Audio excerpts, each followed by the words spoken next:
ମୁଁ ସୁଶାନ୍ତ ରାଉତ କହୁଛି ମହାବୀର ଡ୍ରାଇଭିଂରୁ।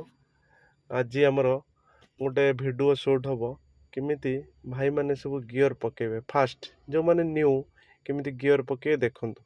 ଫାଷ୍ଟ ଆସିବେ, ଆପଣ ଦେଖନ୍ତୁ ଗିଅର୍ ଲିଭରଟା ପୁରା ସିଧା ଅଛି କି ନାହିଁ? 3 4 ଛକିର ଅଛି। ଗାଡ଼ି ଷ୍ଟାର୍ଟ କରିବା, ଷ୍ଟାର୍ଟ କଲା ପରେ ଏ ଗିଅର୍ଟାକୁ ଏମିତି ଲେଫ୍ଟକୁ ନେଇକି ଉପରକୁ ଦେବା, 1 ପଡ଼ିବ। ବୁଝିହେଲା? ଗିଅର୍ ପକାଇଲା ବେଳେ କ୍ଲଚ୍ଟାକୁ ଫୁଲ୍ ଚାପିବେ। କ୍ଲଚ୍ ଦେଖନ୍ତୁ, ଏଇଟା ହେଲା କ୍ଲଚ୍ ସି, ଏଇଟା ହେଲା ବି ବ୍ରେକ୍, ଏଇଟା ହେଲା ଏ ଏକ୍ସିଲେଟର। ରାଇଟ୍ରୁ ଆସିବ A B C, accelerator, brake, clutch. ବୁଝିପାରିଲେ?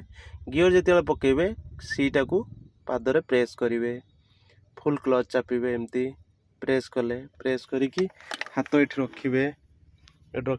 ରଖିକି ଲେଫ୍ଟକୁ ଦେଇକି ଉପରକୁ ପକାଇବେ 1। ଆଜି ପାଇଁ ଭିଡ଼ିଓଟି ଏତିକି।